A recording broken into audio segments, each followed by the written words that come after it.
Well, I've got 2 hits going into the second form. Let's see if I can make some magic.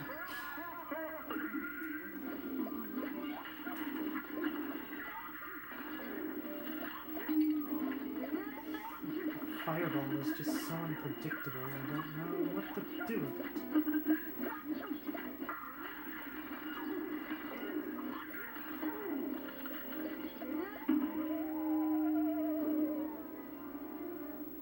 That was close.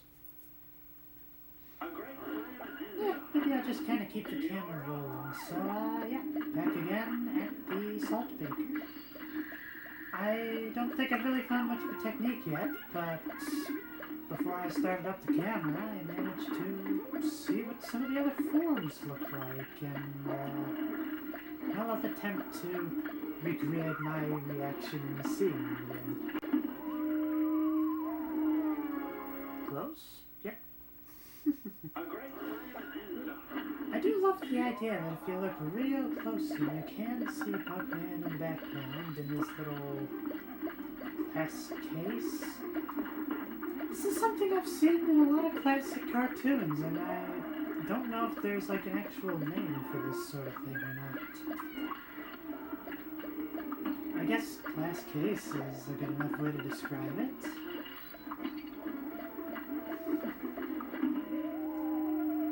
Just gonna jump right into that one, didn't I?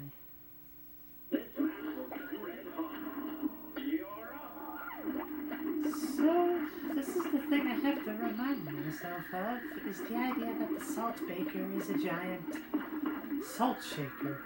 But because he is filled with blue when he's in color, it just kind of looks like he's made out of water. Almost kind of the idea that he'd be some sort of shape-shifting god of some sort. Which is pretty terrifying of a concept, really.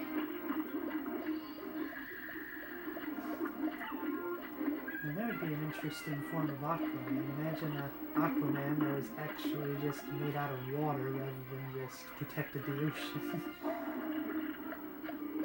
Second form? Yes! Whew. I do not know how that didn't hit me.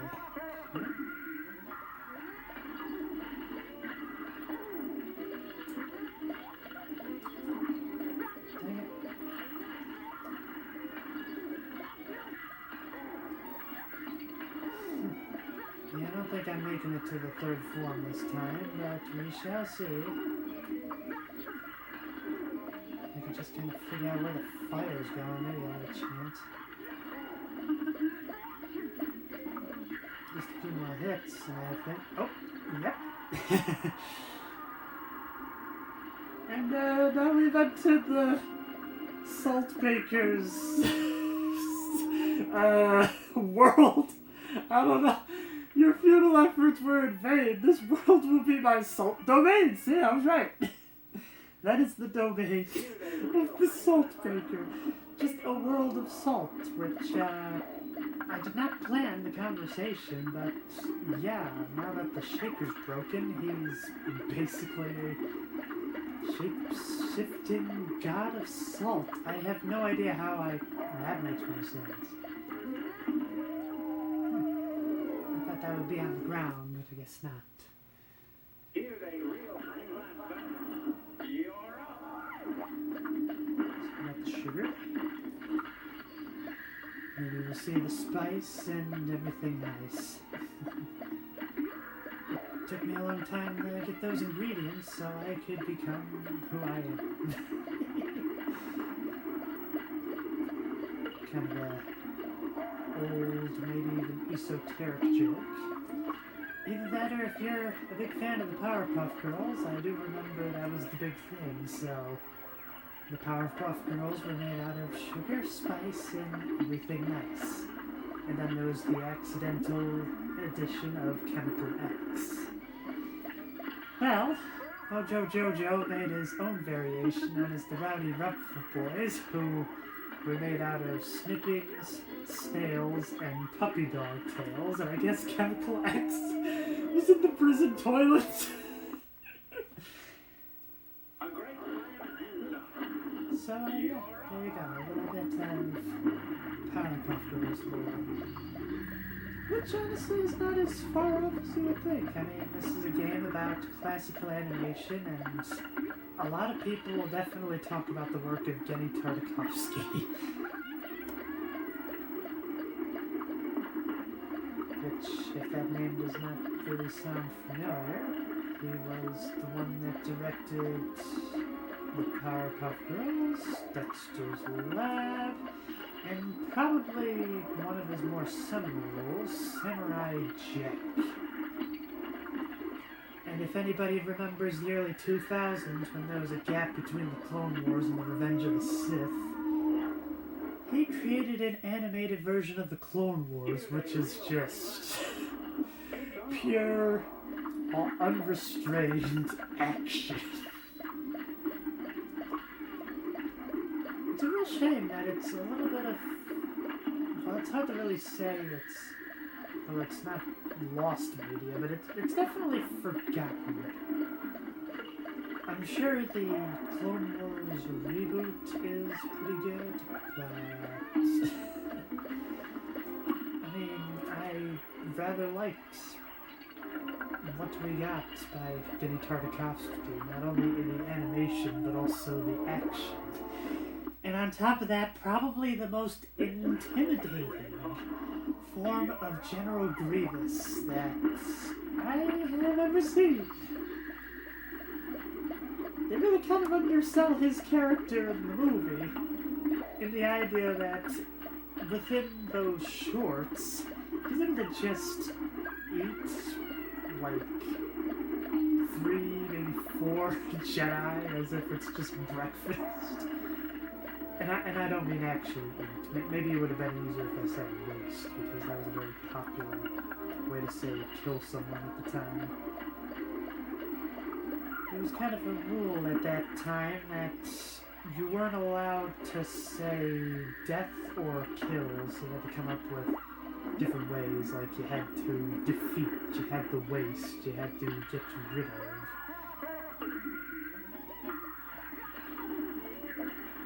I can't really think of any other examples right now because, holy crap, what am I looking at right now?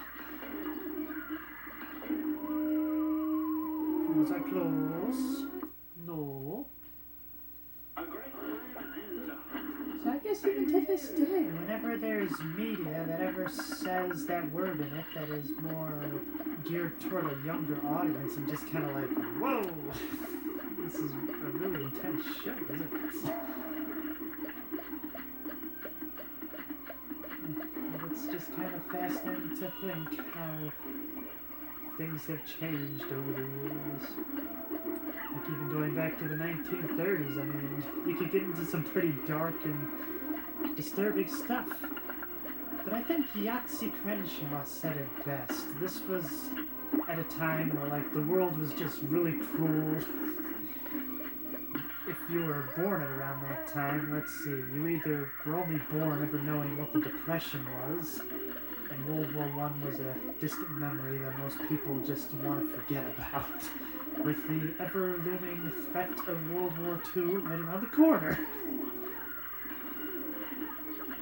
So, well, actually, Yahtzee Crenshaw didn't say that specifically, but it was more the idea of like, well, yeah, you could be pretty dark, because, well, odds are they're probably going to die in a world war in the near future anyway, so you didn't have to worry about traumatizing the kids. Then again, despite what most people would think, at that time, animation was really for everyone. It was really just kind of meant for a more family audience, so they were made for adults, they were made for kids. So, they had some dark moments that both could understand. And it's really quite an interesting thing to watch old animation in this day and age, because there are just some references that don't make sense anymore, which is really crazy, as there's still people that were alive at that time and actually saw what some of this stuff looked like brand new. But yet even their references it can get a little lost.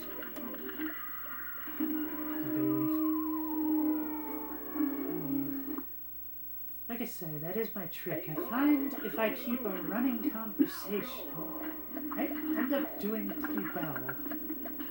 I think it's kind of the idea that you act more on knee-jerk instinct rather than something you think about. It's almost like the Force. The idea that you need to, like, let go of your conscious self and just act on instinct. However, I don't really have the power to be able to manipulate things. At least not in the capacity of a fully trained Jedi. Watch out for the arms. Dang it. I thought I was gonna make it to this section with these 3 hits.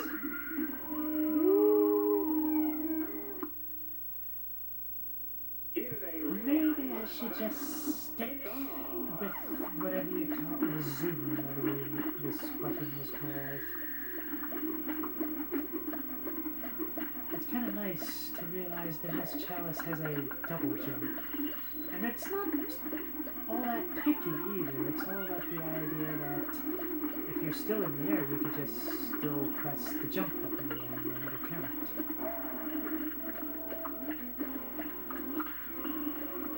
Damn it, I didn't know to do that.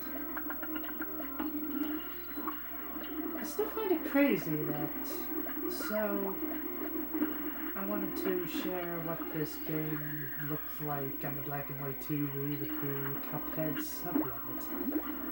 I find it interesting that this is one of those bosses that's listed under most likely to get an accidental S ranking.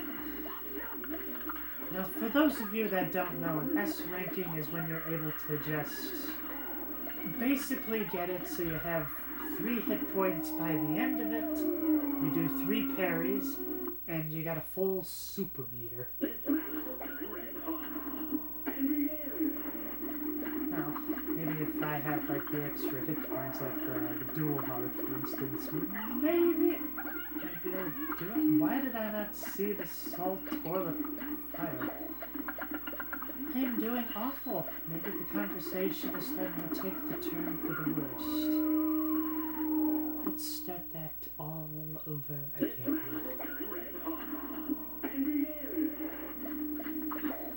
So let's see, how else can I talk about classic animation?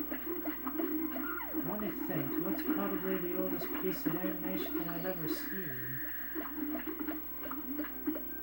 Well, the only thing I can think of is, I guess, a whole bunch of classic animators of the 1920s got drunk, and they decided to make an adults-only cartoon called Ever Ready Hard On, which is in the public domain if you ever want to watch it, but just be warned, if you think that a dirty sense of humor is something that the internet brought on or ruined people with, no, we were always this filthy of a people. And that little short is definitely proof of it. I'm trying to think who all worked on it. I do know that the Fleischer Studios were at least part of it. I've mentioned the Fleischers a few times. I think in the last episode, now that I think about it. And, trying to think who else there was. Maybe there was a few early Disney animators, or perhaps some Warner Brothers animators. Maybe Rudolph Ising, perhaps? He's kind of a classic animator from that time period. Which, I guess, he made a animation that won the Nobel Peace Prize called Peace on Earth. Basically, it was in that area where rumblings of the Second World War were coming around the United States. And a lot of people at the time were still very much alive and aware of what happened during World War I, that they didn't want any part of it. So, this animation was kind of meant to be an anti-war picture, kind of being like, hey, let's not jump into this right away. I mean, remember all the ruthless things that we did during World War I? Do you really want to potentially do that all over again? And then what's rather fascinating is there was another follow-up back in the 60s where it wasn't so much a protest against the Vietnam War, but it was more a cautionary tale about nuclear escalation. Which, if you ever get the chance to watch either of them, I highly recommend it. And the crazy thing is, both happen around Christmas time. So, yeah, we could have probably one of the darkest Christmas specials there are. But I mean, hey, the first one is called Peace on Earth, and the one by Hanna-Barbera that came out in the 60s was called Goodwill Towards Man. So along the way, between the two, you've got the lyrics to the song. I'm trying to think if there's any other things I can talk about. I do not really claim to be much of an animation expert. I feel like with a lot of things in my life, it's hard to consider myself an expert, as I very much run across people that have put my knowledge to shame. I mean, hey, even as I'm playing this game, I'm sure there are some Cuphead experts that are just like, ugh, you're such a novice at this. I guess the only difference there is I'm not really considering myself a Cuphead expert. The only thing I can claim, and I think I have proof of this on my YouTube channel, is that I was able to defeat the devil. I was able to get a good enough grade to be able to get the two-stripe the two-stripe filter. And I also did the pacifist run. As for which was more difficult, it's difficult to say, as with the black and white filter, you only have to complete, 6 levels in a very specific way, as opposed to making sure to beat all the bosses with at least B+ ranking, I believe. But I will definitely say the parry bonus goes a long way into getting a pretty good rank. Seems like they always throw one last lemon in there just to be like, hey, remember, I'm still here. Oh, the stinking fire! I was able to get that one at least. I do not think that I am going to make it to the second floor. I predicted it. So let me think. Other pieces of animation.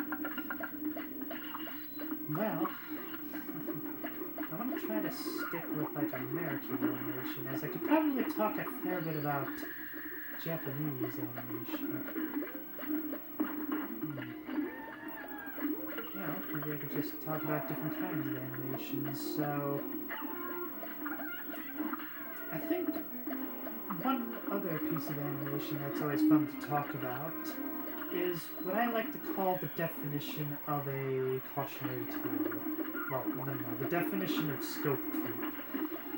So, ordinarily, let's say an average movie is filmed at about 30 frames a second, alright? Now, traditionally in animation, they animate on what they call the twos. So basically, instead of animating 30 frames per second, you would animate 15, where one frame would be 2 in the 30 frame per second scheme. In the early days of animation, probably even here as well, I would wager, is drawn 30 frames per second. So basically saying that for every second of animation, that's 30 different drawings that have to be roughly sketched, inked, cleaned up, and then painted over. So there's this one insane animator known as Richard Williams. He wanted to be the first one to do that for a full-length feature film. Well, the project, I think, ended up costing, I don't know, $40 million. Took nearly 30 years to work on, and even at that time, it still wasn't complete. So, as per the contract, basically, it was always, since Richard Williams got a person to distribute the film, the agreement that they settled upon was the idea that it had to be, there was a benchmark, you had to have the movie complete at this time. Well, when Richard said that it was going to take another year to finish it, the company was just like, no. So they just kind of threw in their own cheaper animation company to finish up the film and kind of cut everything together to make a cohesive story. Well, the result of that was the Miramax version of The Thief in the Collar, which, while the animated sections are fantastic, it is very much a butchering of what Richard Williams had in mind for the film. So thankfully, there was, I'm trying to remember, I think his name was Richard Gildechrist offhand, who sought to try to take whatever material he could find possible, as well as even a few animators, to actually complete the ambitious film. Now, I guess I probably forgot to cut out the reason why it took so long. Well, it was because it was animated at 30 frames a second. And even on top of that, Richard Williams was just a perfectionist. So a story that's always brought up about the production is that there is a scene where one of the characters named Zigzag is shuffling cards. Maybe it's about like 20 seconds of the movie. It took the painter a month to get all the colors. Richard Williams looked at it and said, nah, your colors are off, try again. A month's work just down the drain because of the perfectionist nature. Which that's the other reason that the film never really got officially finished. Although I will admit, it is quite a pity, because if the movie was able to come out in, say, the 70s or even the 80s, then it would have been the very first movie of its kind. You see, it was either in the late 80s or the really early 90s. I wish I could remember the name of the animator, but basically the director of Akira. He was able to achieve what Richard Williams wanted to. A 30 frame per second movie. However, the major difference between the two is that instead of it being a passion project, it was actually commissioned by a studio.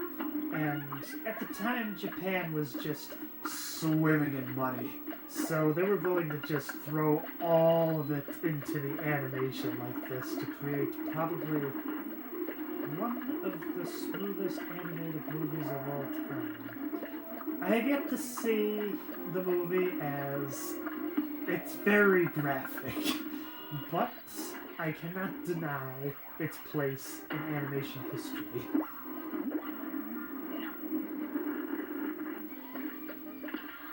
I'm trying to think if there's any other great firsts like that. Those are really the only two movies I can think of, although I do believe the director of Akira also made another movie called Steam Boy offhand, which is also very much animated in that same style. But what was different about it is it was made at a later time, so instead of being cel-shaded animation, it was digitally inked. Which, I'm trying to figure out how I can explain the difference between the two. Well, essentially, as far as I can tell, how it would work is that first you would draw the picture on paper. That's basically how all animation starts out, either in a storyboard or just a rough sketch of the characters and whatnot. And so first you would take the drawing from paper, and then you would put it on these little pieces of plastic that would be drawn and inked over, and then if everything went right, it would later be painted over if the cell was meant to be done right. And then that thin layer of plastic would slowly just kind of go... It would just essentially be... You would take multiple pictures of it just moving in different angles and whatnot. So, at least animation in the early days, it was really just kind of the idea of a whole bunch of, well, moving pictures. You took pictures and you just kind of manipulated the character in such a way that it was moving. Actually, there's another piece of animation history right there, so... What's probably credited is, like, the first piece of this kind of traditional animation was called Gertie the Dinosaur, which I guess you could say was a bit of a tech demo, not only for the art form, but also for movie theaters. So, it was a rather interesting project, as at that time, nobody really thought about the idea of kind of layering the pictures, so the person that animated it had to draw everything from scratch for each frame. Now, the main reason I say that Gertie the Dinosaur was a tech demo of sorts is because Gertie was animated in such a way that she would do different tricks. And there would usually be an announcer to go with it, so it would just be like, alright Gertie, how are you doing? And then, like, she would nod her head up and down or something. And then it would just be like, yeah, good. Can you look over to your left real quick? And then Gertie would do so. Can you look over to your right? And so on and so on. I wish I could remember the guy's name.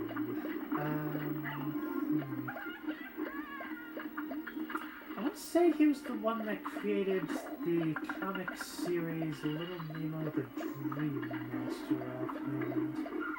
In the editing process, I can just kind of put in the information that I was lacking here. It's one of the beauties of being able to do that. You can finish it in post, as they call it.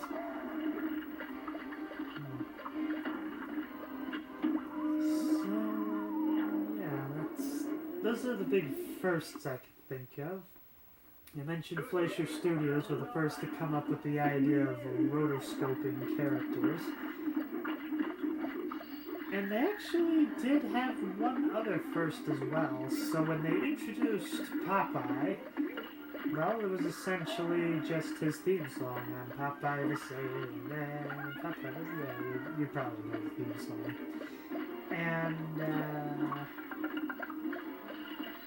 well, along the way, that would kind of stop and they would put the lyrics at the bottom of the screen and you would sing along via a bouncing ball.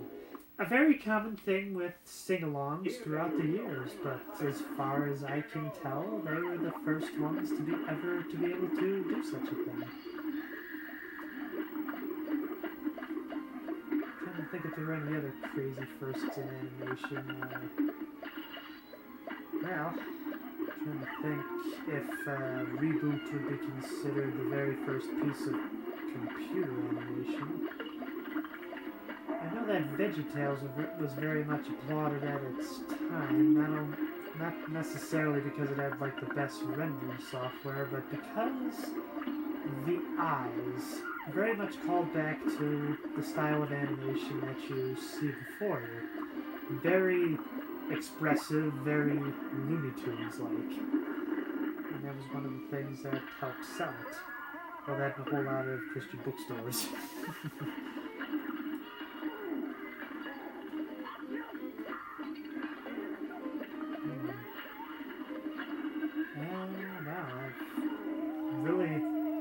How long have I been talking about animation for? Wow, long time. Okay, well, since it doesn't seem like I'm getting much further, and since I've run out of things to talk about in terms of the animation subject, I'm going to come back when I get to the next form of the Salt Baker. Made it to the third form, and it's an earthquake. Right, so I just wanted to add a little bit to my animation discussion, so... When it comes to like the first major pieces of CG animation, I think a lot of people would think of Tron. There were some animations before that time, but the use of it in Tron was probably the most extensive. In fact, it was done by animators that were... So, like, what's going on right now?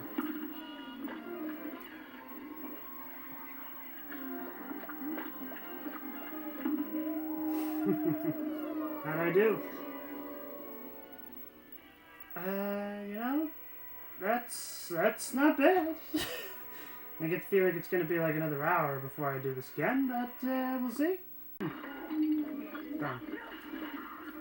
No, I don't think I'm making it to that final form again.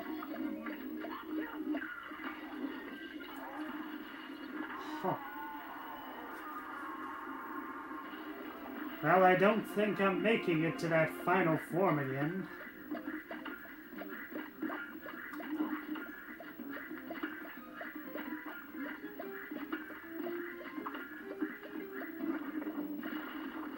Well, I don't think I'm making it to that final form again. I don't think I'm going to be able to beat this.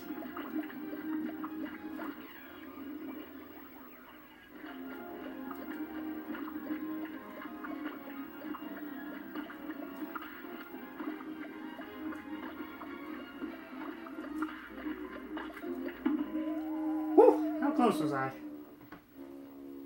Hey! Well, I got one hit going into these final forms, and I get the idea that the fireball can still hit me here. But anyway, while I get to this final form, there is one last point I forgot to mention when it comes to this era of animation. Yep, should have figured as much. So, the main thing I wanted to note about this era of animation is the idea that it later would go on to inspire the look of early animes such as Astro Boy, Gigantor, if anybody has ever heard of that one, or other such anime at the time. And it's kind of fascinating to think that the modern anime style could very much have its roots in this early form of animation. Well, early-ish. I think they refer to it as the golden era offhand. Luckily, yes! I've got 2 hits, so maybe I've got this. Never mind. That was a cheap shot. I'm definitely not beating this boss this time. Be lucky if I can even get to the heart section.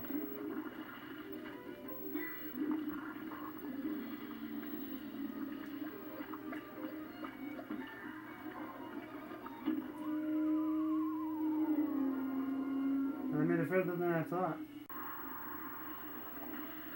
Well, I don't know. If I beat it on this attempt, then... nothing. Alright.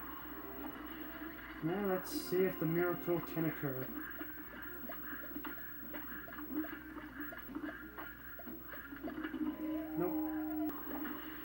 I am sure I'm going to die here, I just not.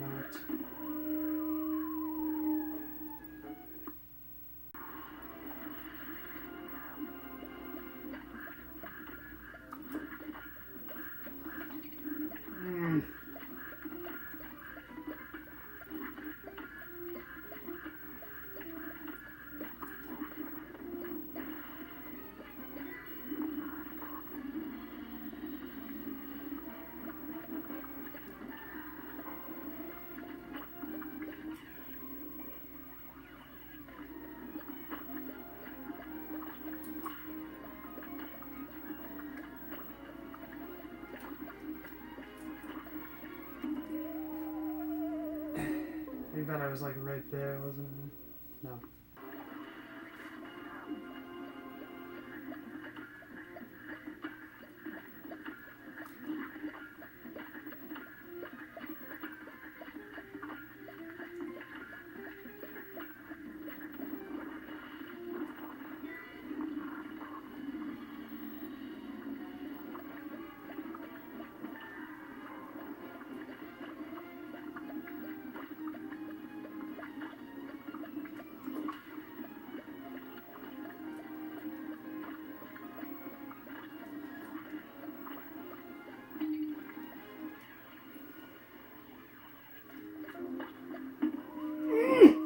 I have it!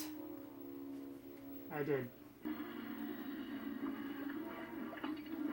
Darn it! No! Oh!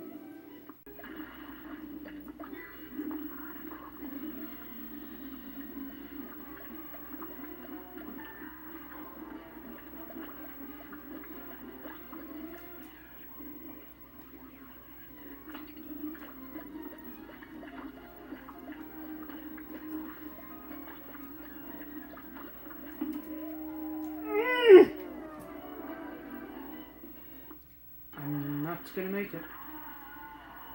The salt guy is just gonna kill me right now. I'm not even gonna see the heart, I just know it.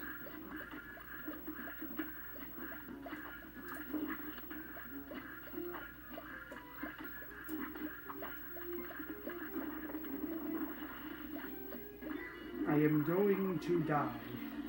There is no way I'm gonna beat this.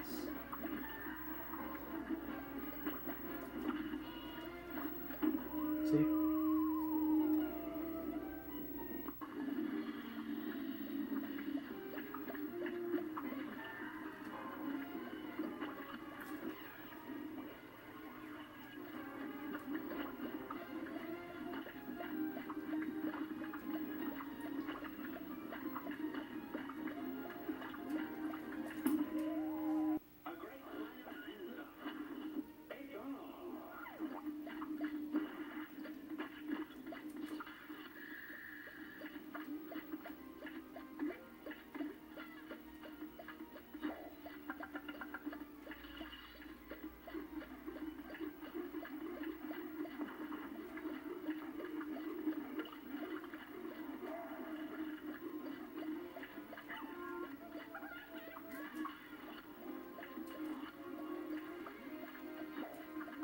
I don't know how I didn't get hit by that. Maybe I got it. Well, if I don't take a hit between this and the next form, I think I might have it. Hopefully I can make it to the final form with 2 hits.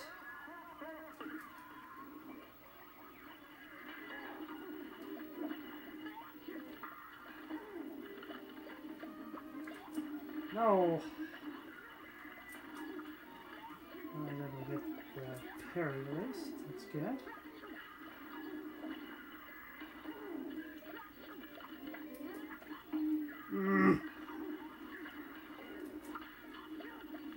I was doing so good, but I guess not.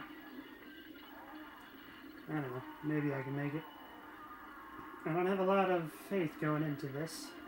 Seems like I always take a hit, like right here.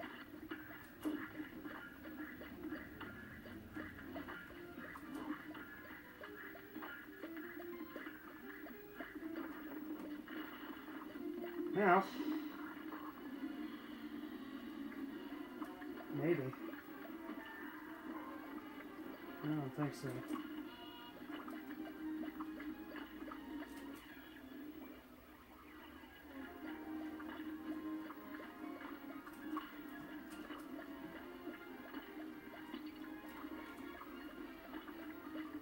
Come on.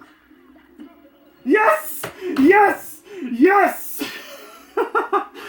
Whoa! Oh! That felt like I was gonna have a heart attack more than any other boss. I know I must have gotten the parry bonus on this one. Yes! Super Meter. Come on, give me an A-. Yes! I am recording, right? Yes! Yes! Yes! Yes! Oh. Whew.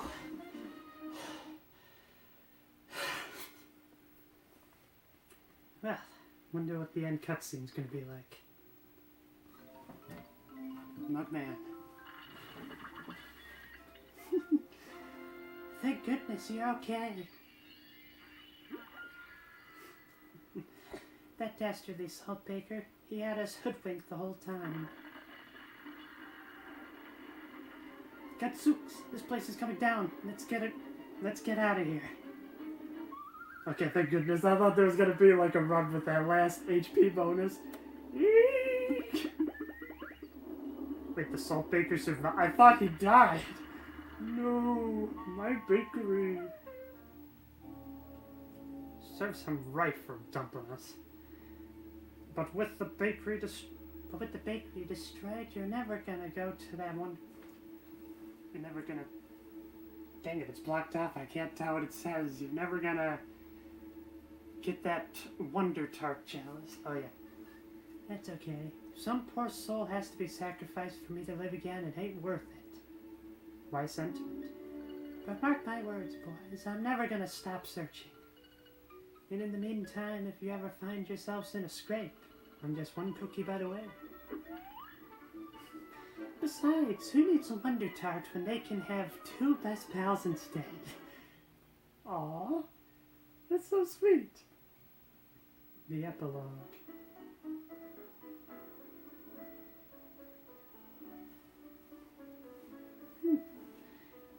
Chad and Jared Miller. Oh! Let's see, so he's hauled off to jail. The owl gives him a sentence.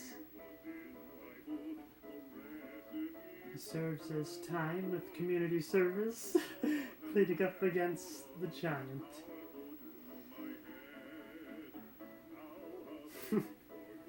Kind of surprised they're fine with the whole distillery thing, but, well, it did seem like there were a lot of police officers there. They have to clean off the whale. Paint the boat for whoever the clockmaster was that brought us to this place. Look at the shambles of his bakery. And Esther Winchester's enjoying some nice spaghetti. At the airstrip, he's fixing the dog's plane. He's playing checkers with the king. You'd think it would have been chess offhand. Seems to be rebuilding the town, it looks like.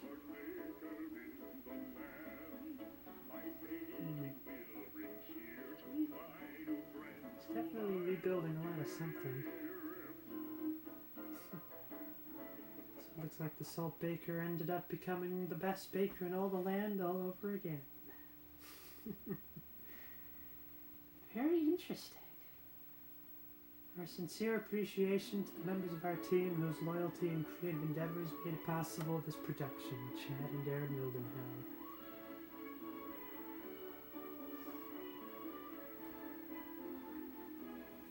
Well, I figure I'll let the end credits roll on their own. I hope it's loud enough for you to be able to hear all this.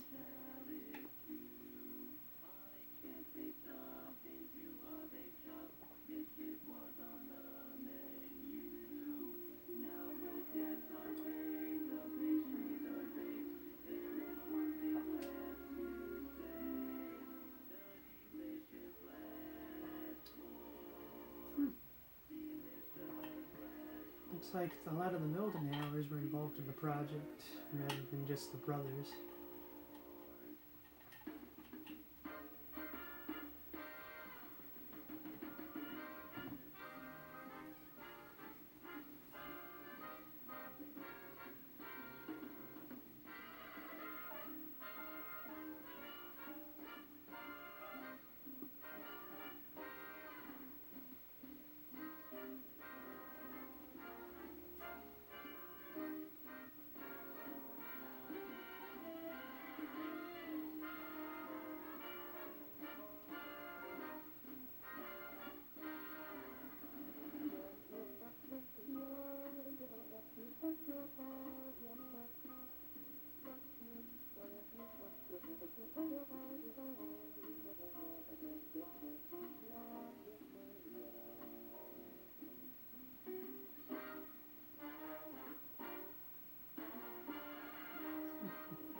That is actually credits for all the talented musicians that brought this music to life.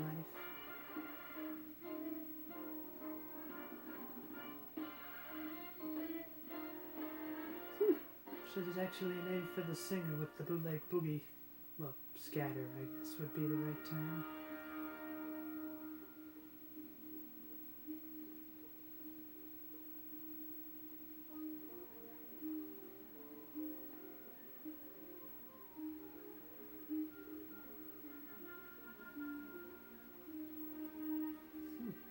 I wonder what on earth a chorister is. Indicates a member of a trio. A Philharmonic Orchestra? I didn't think there was a whole lot of singing, but wow.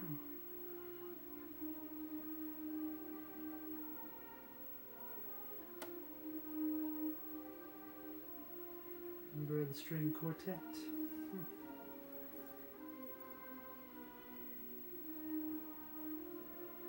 I remember there was a few people that were kind of annoyed that it was taking a while for the delicious last course to come out, but you know what? In seeing the credits, I can see why it took so long. I would have figured it was just because of the animation time, but no. In addition to the animation, you also had to come up with the concepts. You also had to record the music and everything. Hate it when that happens. If you don't press a button every so often, then the credits will just kind of go dark for a little bit.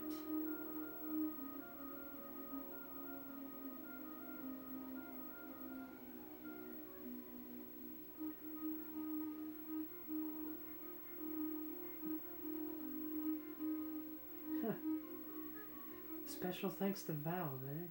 Yeah, I guess there was a Steam release. Well, that's how I first enjoyed the game, actually. Extra special thanks to the King Features gang. That certainly makes sense, as King Features were the ones that owned the rights to Popeye. I think he was the voice of King Dice, if I remember correctly. The base game was dedicated to him as well.